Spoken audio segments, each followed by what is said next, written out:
Okay. Papa Don and the hard R's. First thing first, I am going to say congratulations to one of my best friends is Don for having a beautiful baby girl. That's who he's going to have. So everybody give him your good graces, whatever. But that's okay. What I'm going to go next, go on to fantasy football, is Don's team. Don, your team had a very, very bad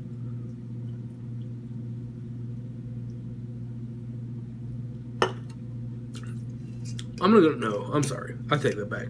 Wasn't a very, very bad week, 4-week output. But it wasn't great. Sonny Michel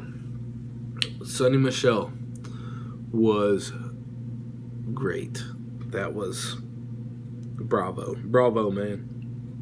Not only that, but Stephen Diggs, yeah, he's a piece of shit. But Juju Smith-Schuster, on the other hand, he's been a great receiver. Your team's looking good. Peyton Lindsey, hopefully he keeps it up. I think the Broncos will keep it up with him because he has looked steady.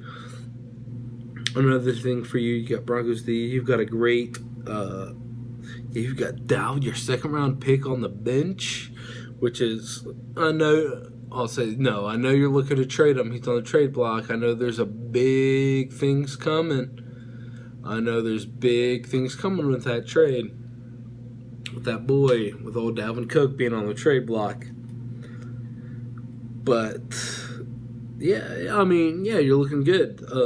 Things are okay for you in fantasy football. Things are even better outside of fantasy football. I couldn't be even more happier for you, to be honest. But, yeah. I put you at 6 right now, and I think that's okay. I think you got a decent chance that running a table a little bit, you know.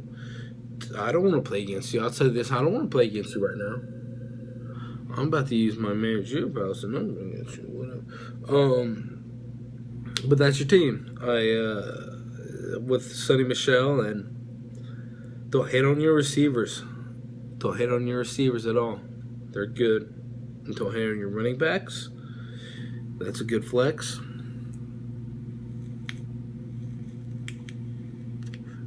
With Philip Lindsay, got a little bit of jewel action. That's where I got you. At number 6. At number 5. Alright, I've got yours truly, the commish.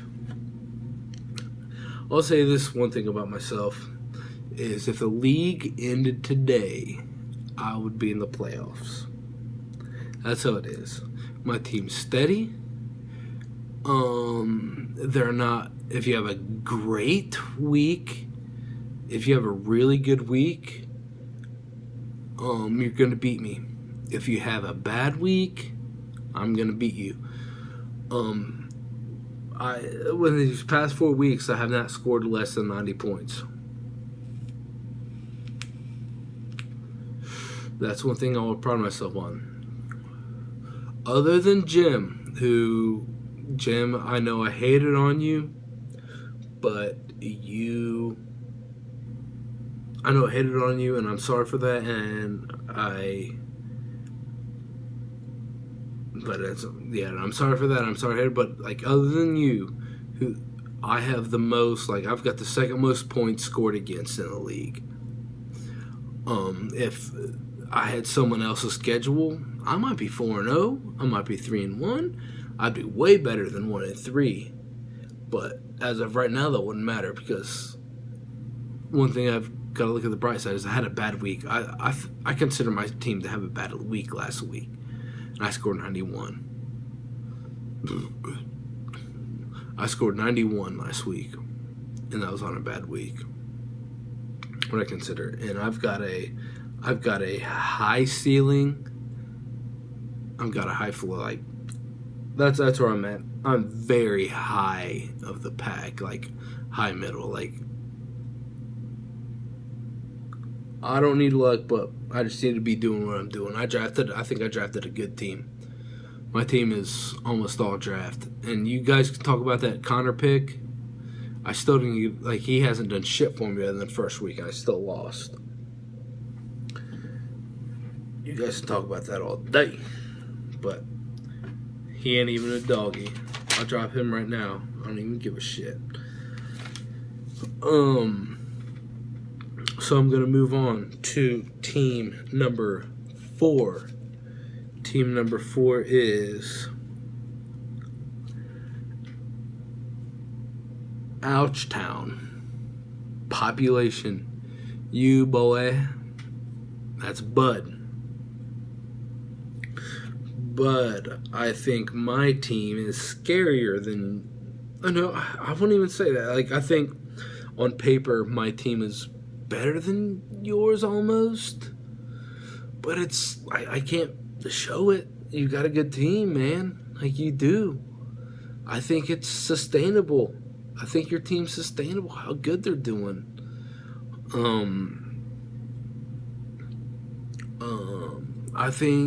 I still think your team is going to have a lot of lows in the future because 4 weeks is 4 weeks is very short in the NFL season.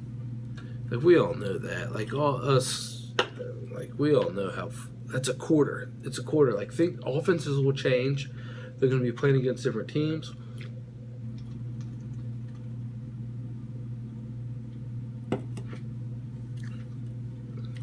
And I think you will hit some...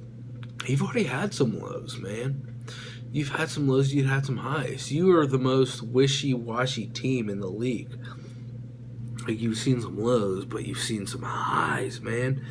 I don't understand, but, you know, it doesn't matter. I think, but I can't say too much bad about it other than that.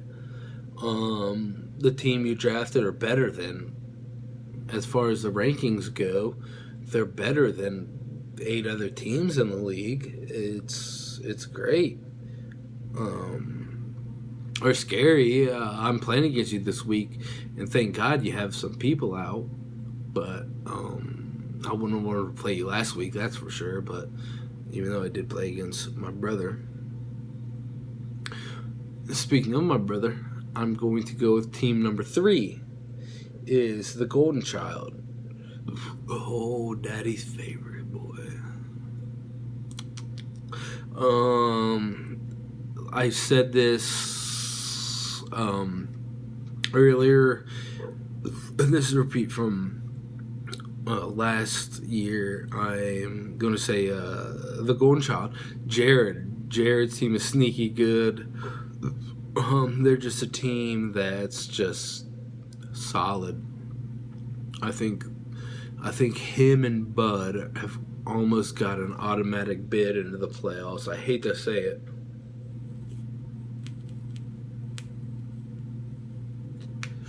But that's how it is. That's him and Bud have got almost equal teams. They're just like so quiet, but they're both producing in slightly different ways. Jared's more steady, but Bud's more up and down. Jared's more steady, but they still both produce. They still, for some reason, just put up them points, and good for them. You know, well-drafted teams, very well-drafted teams, and that's one thing too. Is when I was talking about earlier, is strength of manager. And you know, Bud, I will give you strength of manager. The benefit of the doubt is your strength of manager, like your strength of drafting. And same thing for, yeah, that's why I compare you to both, because you guys both drafted very well. It didn't look that way at all, but you guys both drafted extremely well as far as week 4, as everything up to week 4 is saying. And you guys, even you guys have got some pretty. Even if you guys get some low scoring, you guys will have them highs. You guys will have them highs. You guys got some playmakers. Then at number two, I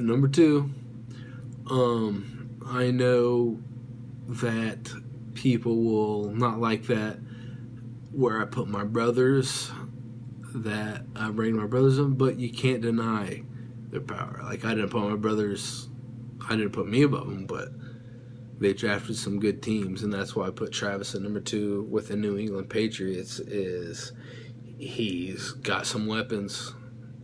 He's got some weapons. You might not like them trades. You might hate on them. You might not think you might, oh, it's unfair, like whatever. But his team's good. His team's good. His team's better than yours. If you're hating, his team's better than yours. I guarantee you that. And I wish my team was better than his, but it's not.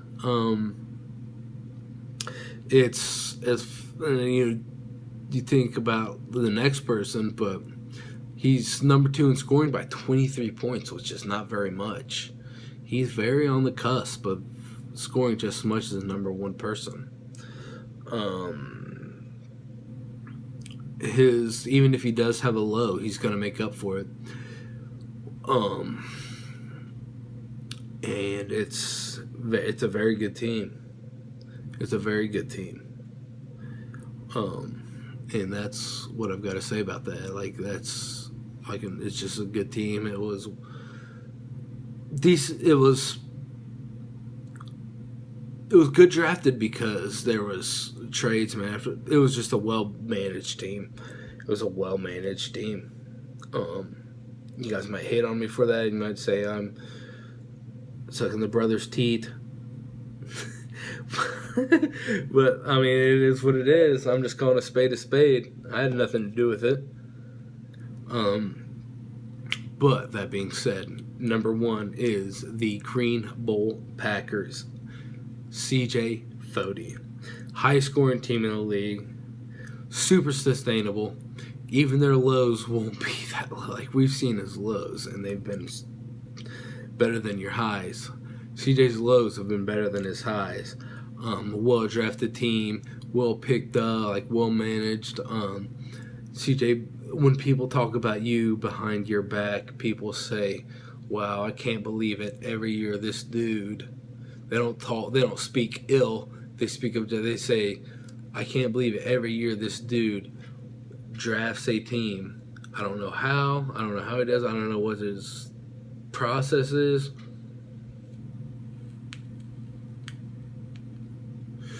I think people would love to kind of get some juice off of that, but how you do what you do, but you are the most consistent manager in the league, and year after year, and the draft was different without you there, and even though you weren't there, you still were able to do what Fody does, is draft a good team, and nothing but applause for you. Nothing but applause for what your team's doing. And there's nothing bad I can say about it. There's nothing. Good for you. Fucking prick. So that's it for the bra. Thank you for tuning in. I know it is probably completely lackluster. I'm fucked up right now. Hold on, let me chug it.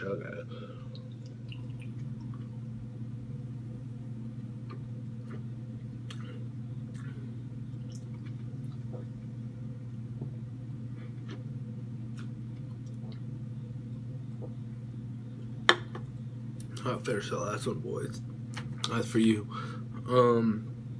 Sorry there were no last week. I was planning on doing, but I just didn't get a chance to get to the house like this. I wanted to do a rankings last week like I did tonight, but I just didn't get a chance to get to the house. But there you go, boys. I hope they're not too bad, but that's Commish Picks. I see them as I see them. Until next week.